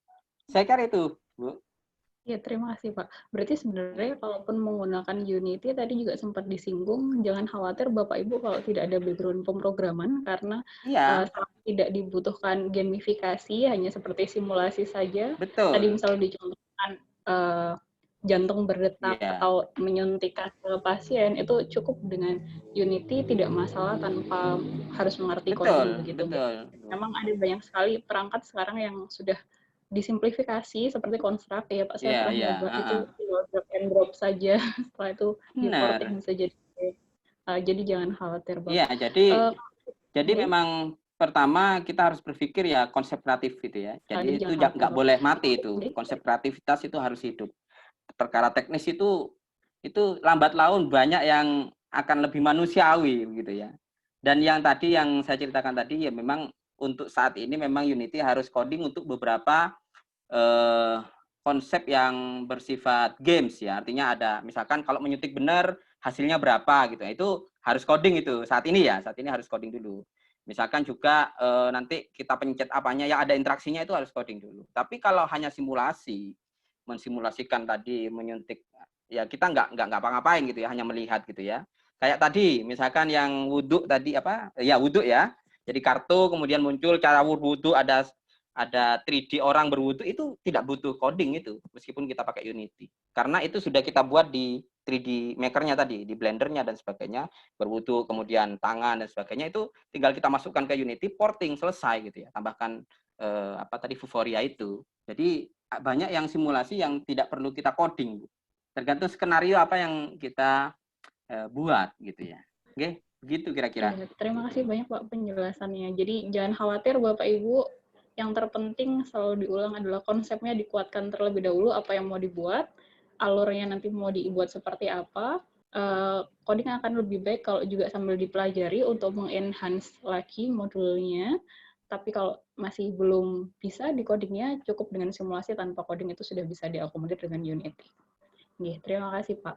Selanjutnya ada lagi pertanyaan. Nah, ini agak menarik Pak pertanyaannya. Apakah AR itu ada hubungannya dengan DKV Pak?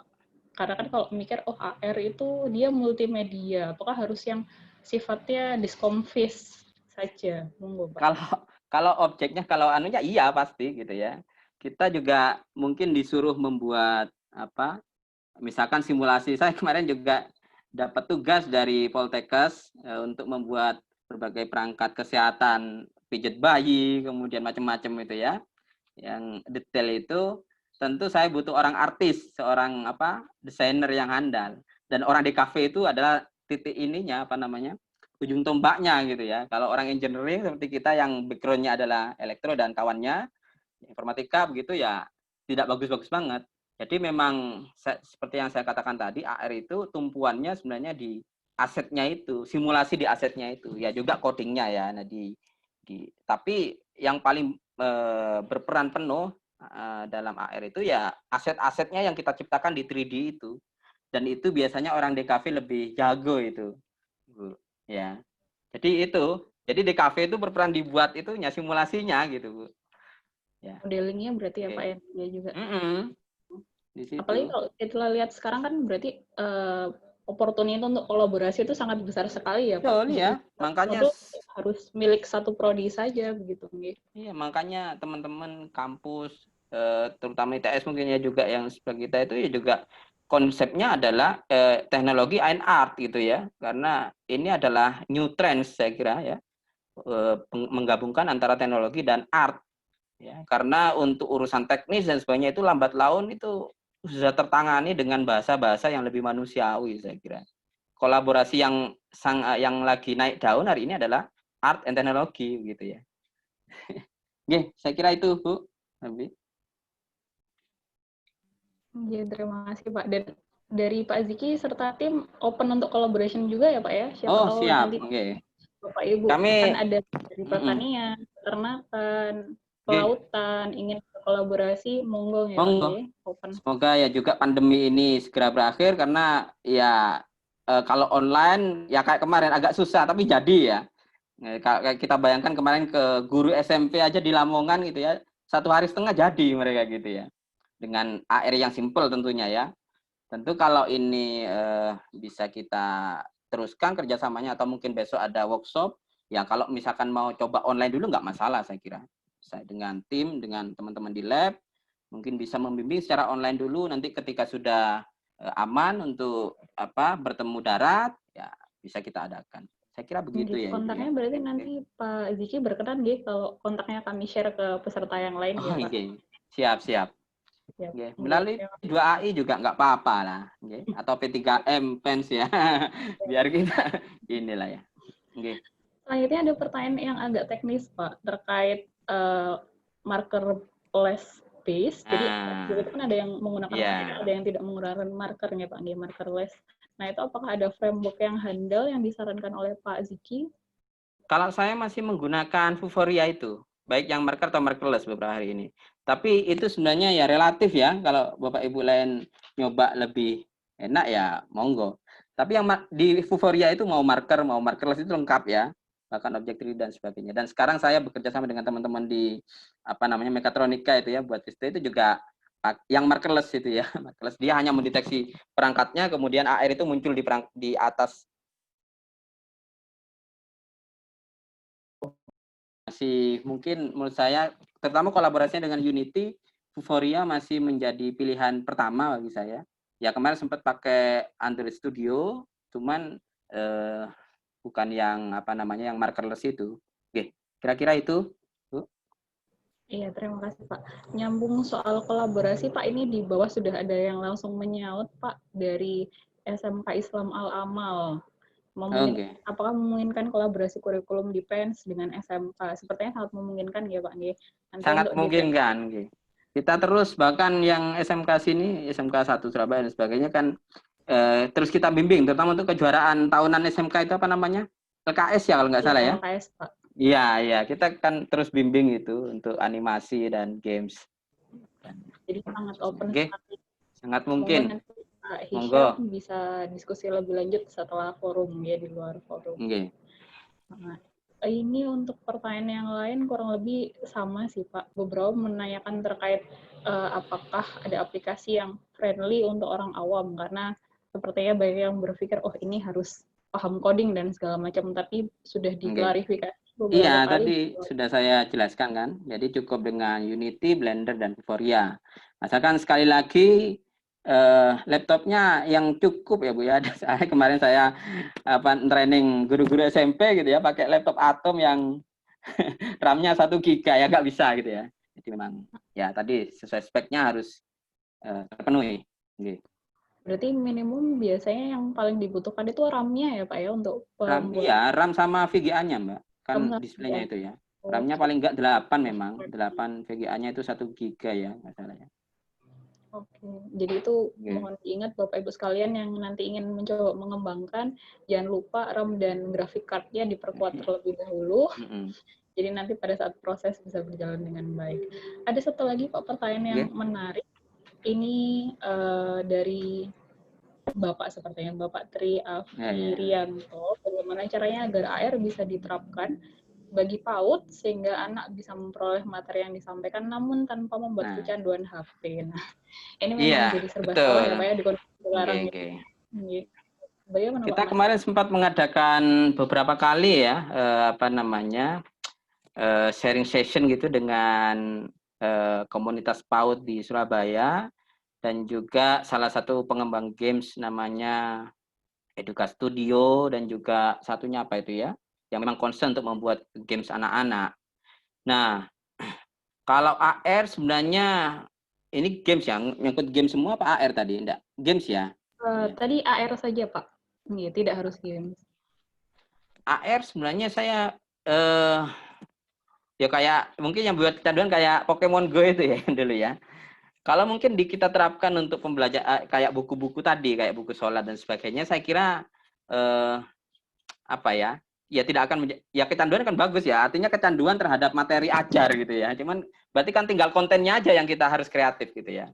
Kemudian kemarin juga games misalkan kayak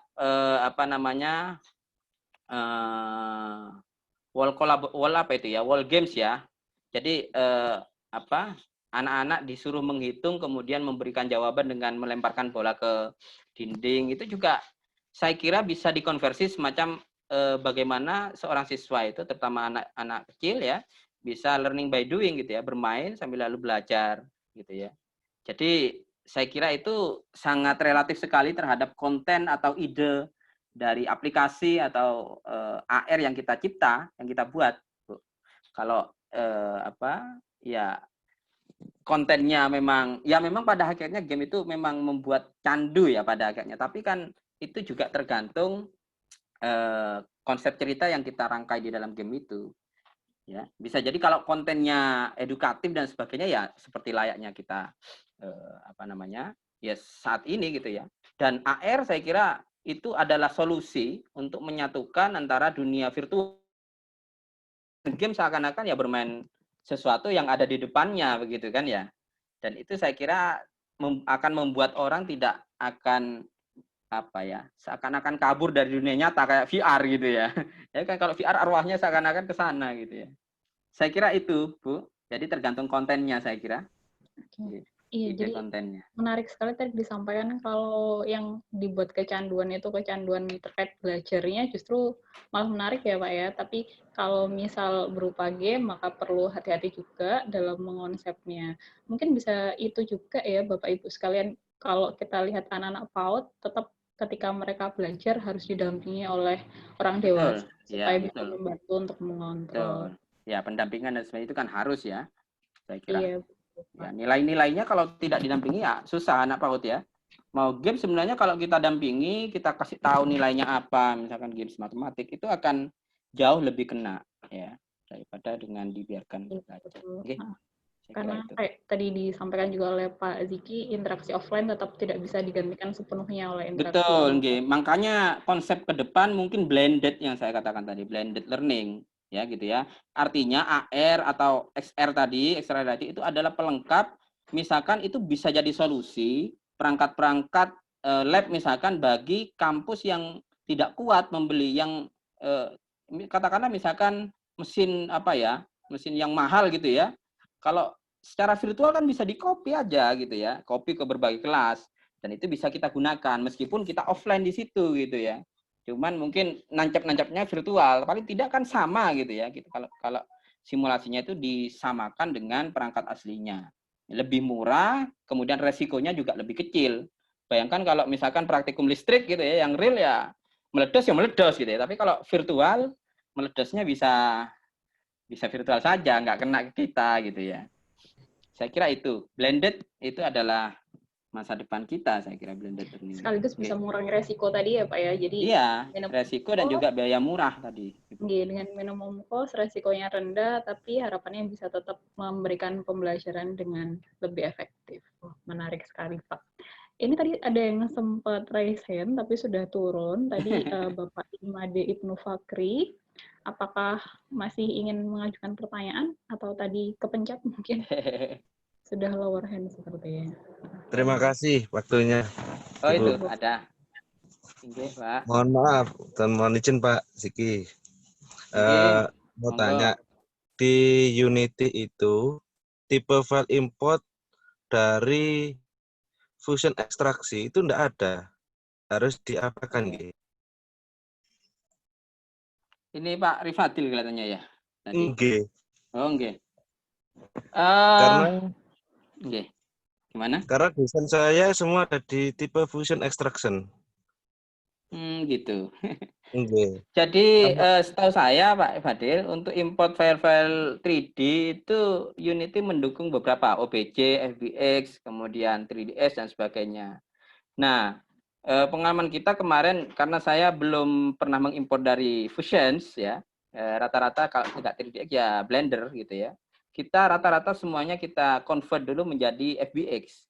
Karena di FBX itu juga sudah ada animasinya dan sebagainya udah. Kalau OBJ kan hanya objeknya ya. Yeah. Tapi animasinya nggak ikut biasanya. FBX nggak bisa. Saya kalau FBX nggak bisa, waduh, apa ya? Mungkin ke depan nanti akan desain saya itu enggak muncul, adanya yang tipe OBJ. OBJ. Kemudian ya. Saya pindah ke Ogre bisa, tapi kalau di Unity tidak bisa. Ya, Ogre nggak ada. OBJ bisa, tapi animasinya nanti nggak katut itu, Pak. Oh gitu. Iya, pengalaman saya begitu. Nggak tahu kalau yang versi terbaru lagi barangkali ada tambahan Unity yang bisa mengimport tipe file lebih banyak.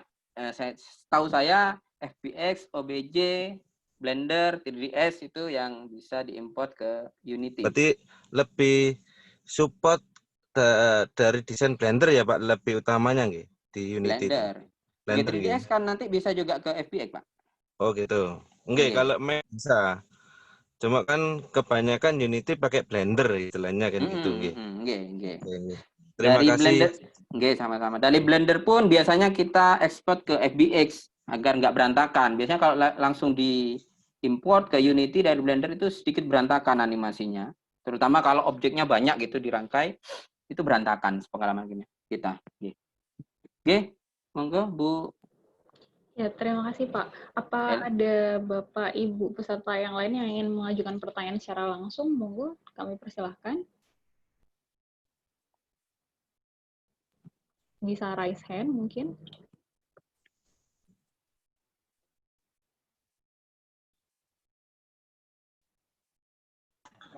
Sebenarnya di chatting banyak, tapi yang di chatting tadi ada pertanyaan ini Pak, apakah Unity itu sama dengan Ogre? Tapi setahu saya berbeda ya Pak ya, Ogre dengan Unity. Game gitu ada yang rasa.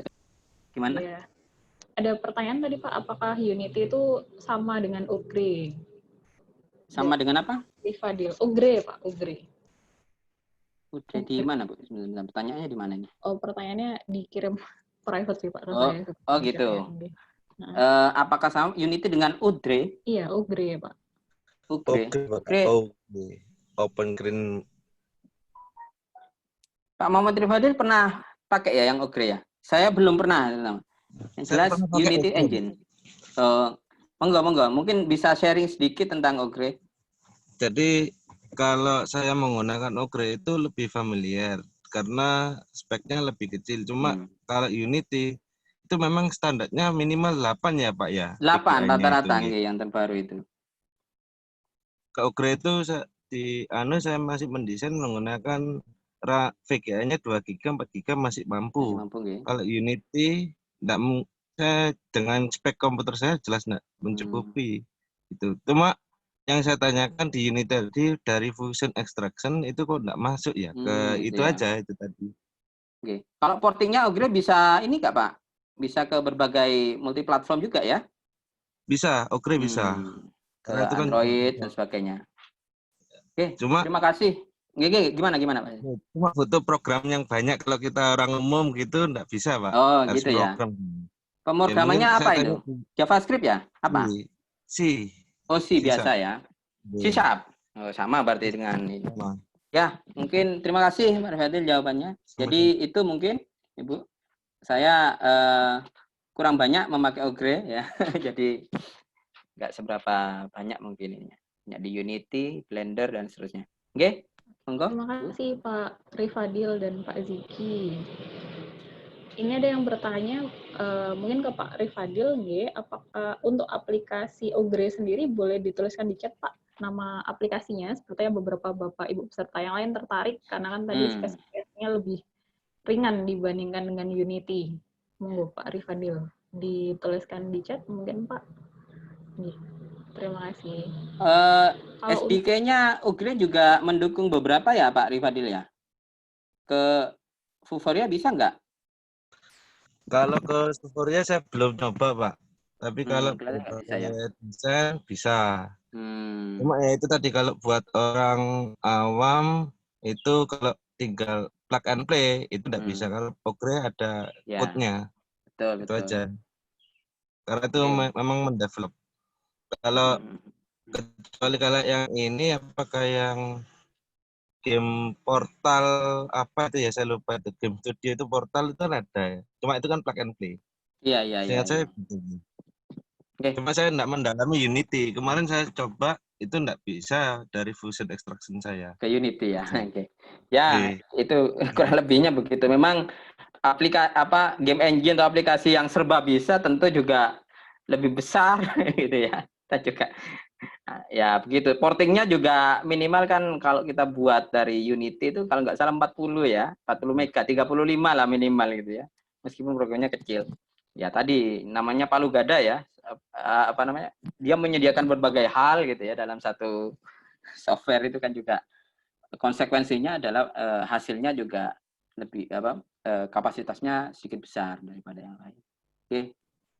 Jadi bagi Bapak Ibu yang tertarik dengan Ogre harus siap untuk coding ya, karena tidak se-plug and play yang di Unity. Jadi harus mempersiapkan itu. Tapi memang secara spesifikasi dia lebih ringan dibandingkan dengan Unity berdasarkan testimoni dari Pak Muhammad Rifadil yang sudah pernah menggunakan. Terima kasih atas sharingnya, Pak.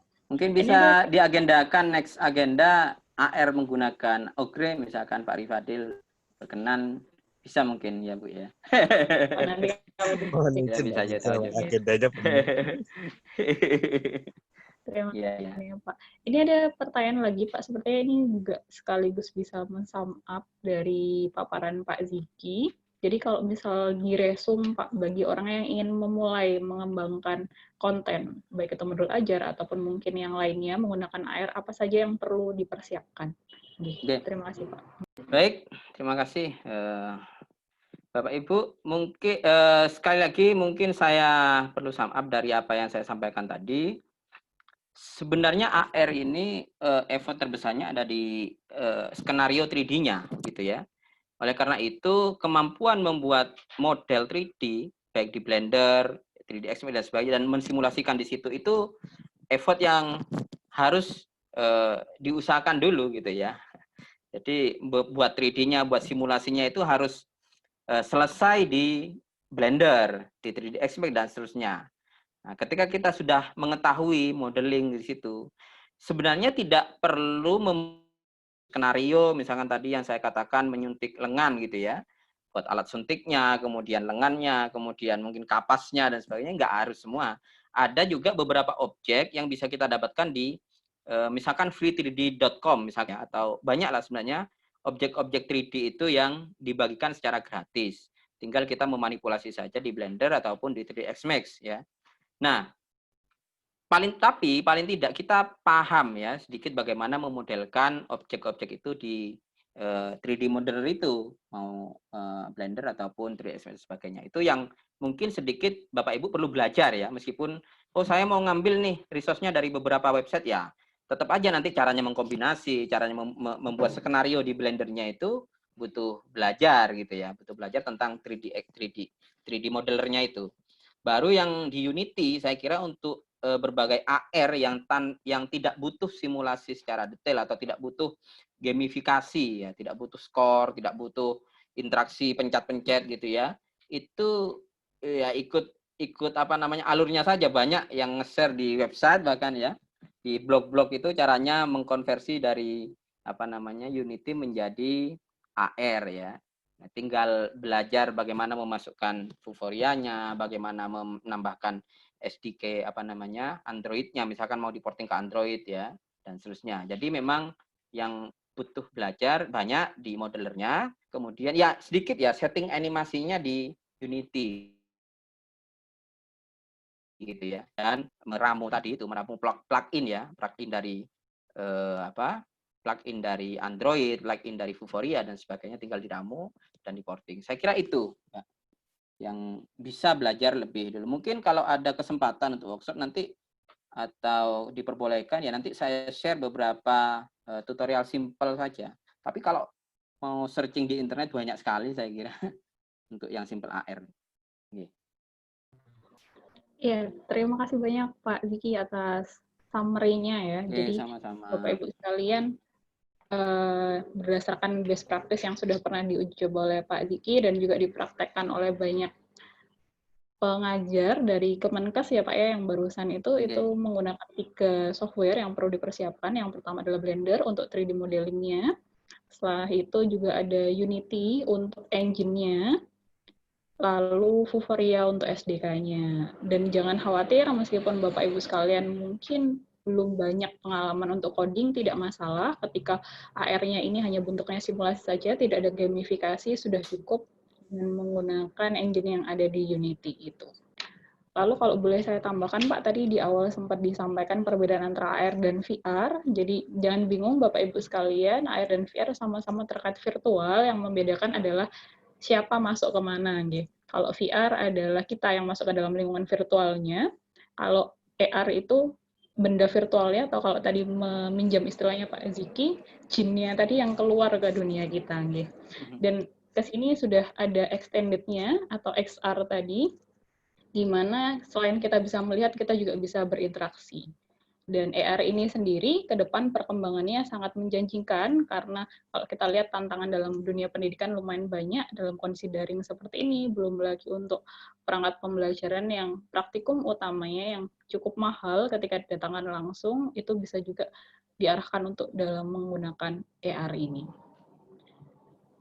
Oke, demikian dari kami. Terima kasih banyak Bapak Ibu sekalian atas partisipasi dan antusiasmenya. Sebelum ditutup, akan ada sesi foto bersama, tapi saya akan infokan terlebih dahulu terkait beberapa link yang Bapak Ibu bisa gunakan, baik untuk mengunduh materi. Jadi materi bisa diunduh di link berikut, di situ sudah ada PPT beserta video yang tadi sudah di-share oleh Pak Ziki, dan untuk daftar hadir terkait sertifikat bisa diakses di link berikut. Linknya sama dengan link yang kami share di grup chat. Daftar hadir ini yang akan kami jadikan dasar dalam pembuatan sertifikat. Jadi harap Bapak Ibu bisa memperhatikan dan lebih teliti dalam penulisan nama lengkap. Demikian dari kami. Selanjutnya, mohon berkenan kepada Bapak Ibu sekalian untuk menyalakan kameranya atau videonya, karena kami akan melakukan sesi foto bersama. Mungkin kami beri waktu 1 menit untuk bersiap, nih Bapak Ibu silakan dinyalakan kameranya.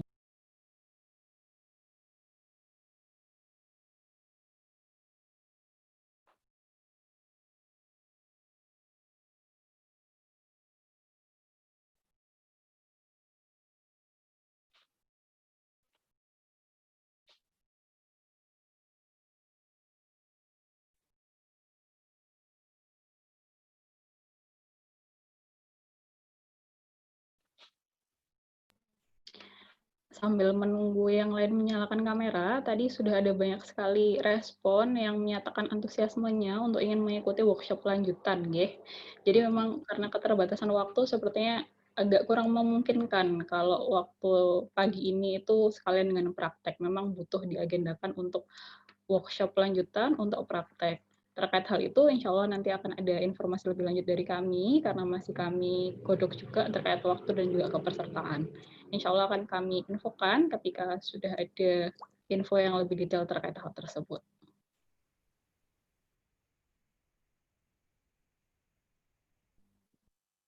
Oke, waktu persiapannya sudah lewat, sudah 1 menit. Sepertinya ini Bapak Ibu yang lain agak malu-malu untuk menunjukkan wajahnya, hanya 2 halaman. Tidak apa-apa, nggih. Aba-aba dari saya.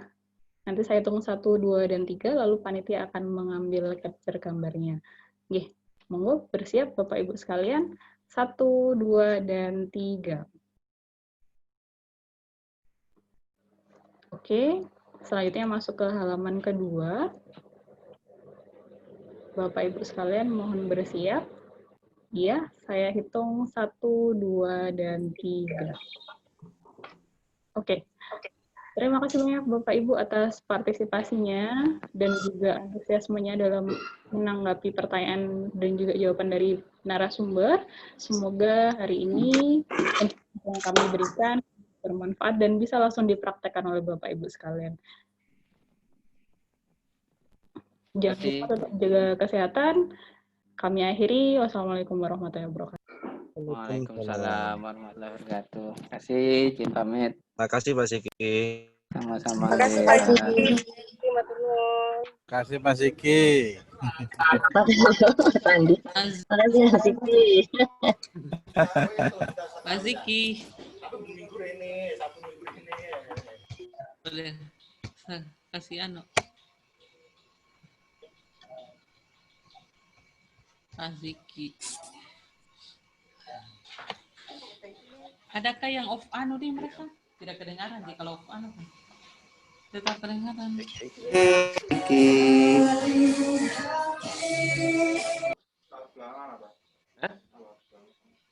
Sebelahnya bensin. Nah. Iya, pom bensin. Sebelah pom bensin itu kan ada auto apa itu?